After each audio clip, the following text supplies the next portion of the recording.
in 2016, my dad's house. He was, I would say my dad was buying his house from my grandmother, and when my grandmother passed away, it became his house.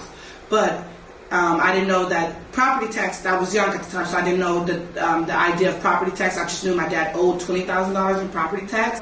So this long shark came and took advantage of my dad really being financially unstable and really not knowing what he was going to do with his house. They took advantage of my dad being elderly and not aware of what the situation was. They forged his signature, and I technically bought his house up from under him, and it caused him to be homeless. He had to stay in a trailer, which we went from a 2-story, 5-bedroom, 2-bathroom. My dad lived there for 40 years to a trailer. And I'm not saying a nice trailer home. It was a very, very small trailer home. It's something my dad had to come up with in the time that he had.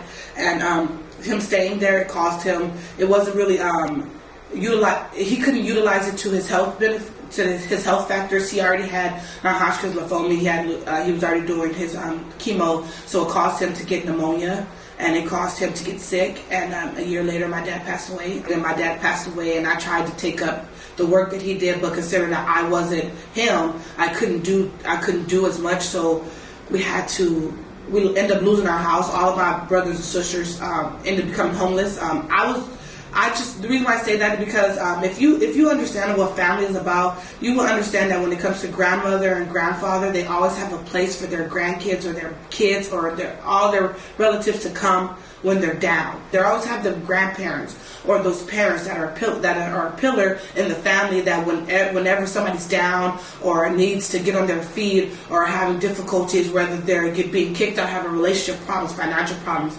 personal problems, they always have a family place to go back to. That was my dad's house. A lot of the community members that I grew up in my neighborhood lost their safe zone because my dad was a pillar in his community. All the kids loved him, and they would come to our house and they would ask to spend the night. They would get something to eat. They would get some rest, take a shower, whatever they needed. My dad opened the doors to them, and now my dad didn't have that.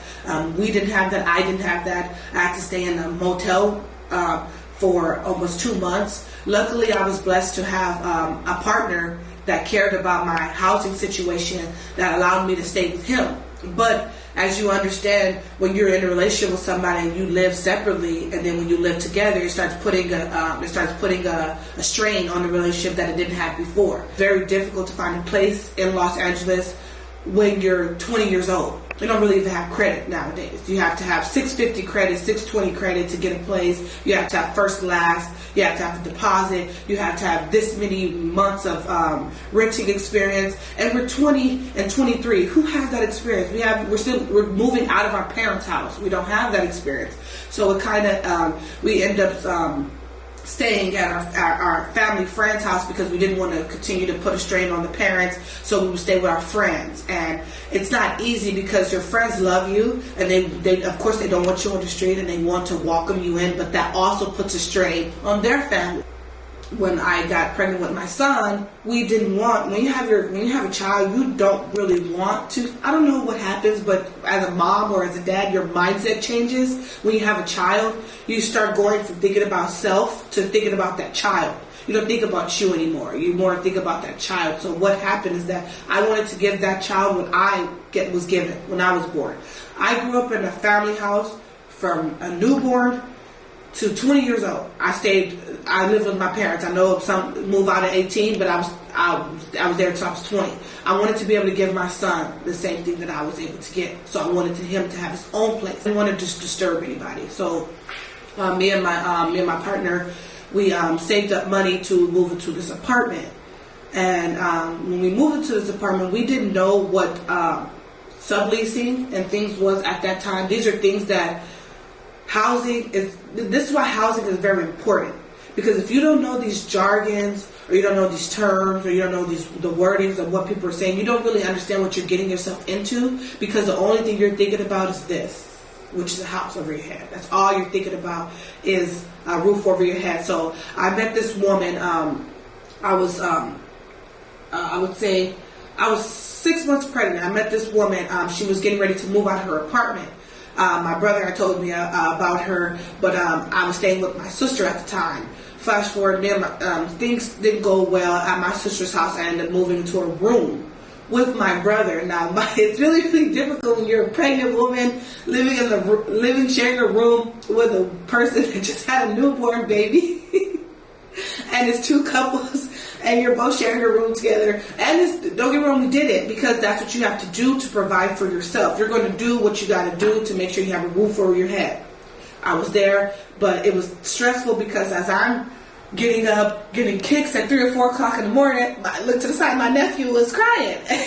And now I got cramps and I got pains and I can't breathe, and now my nephew's crying. So now I'm like, oh my God, now when my cramps go away, now I'm trying to go to sleep, and now my nephew has colic, and it's just like, oh my God. So it wasn't it wasn't ideal, but it was doable. So we ended up saving up money so we could move into our own place.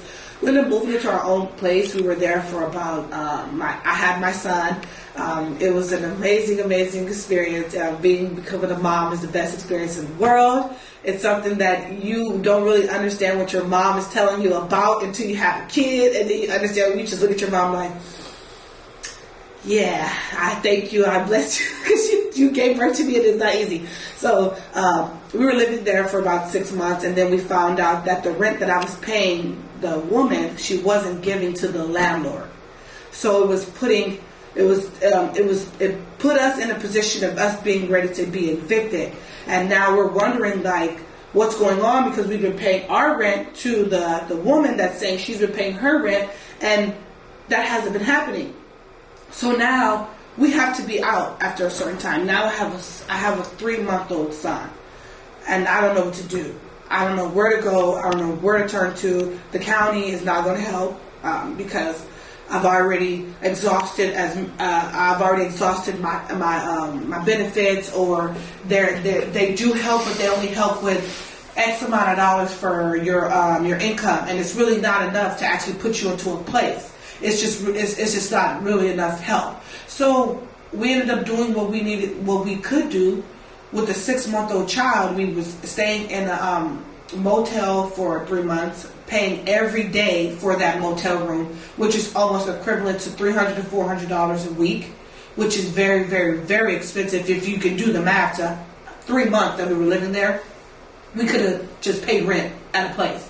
So it was very difficult trying to save money and to pay for that room every day. So we reached this ultimatum that we wasn't going to be able to pay for the room. So we rented a U-Haul. And we stayed in that U-Haul with our child. Or sometime when we wasn't able to rent the U-Haul, I would go with my son to my friend's house. Dad would go to his family house, and we would separate from each other because we couldn't afford to stay together, because it was more beneficial for us having some place to stay with a roof over our head. So it caused us not to be able to be together for a while. But in August of 2020, me and my boyfriend was able to find us a place, and we were able to move into that place. That place did not have the basic necessities as like utilities. It did not have a kitchen. It had a restroom, but it did not have a shower. But we stayed there for 3 years, and that's just letting you know that we did what we had to do to provide for our son, to make sure our son had a place to grow up at. We made sure we fixed it up to where we had a kitchen. We fixed it up where we had a shower. We took what we had, and we made the best of it.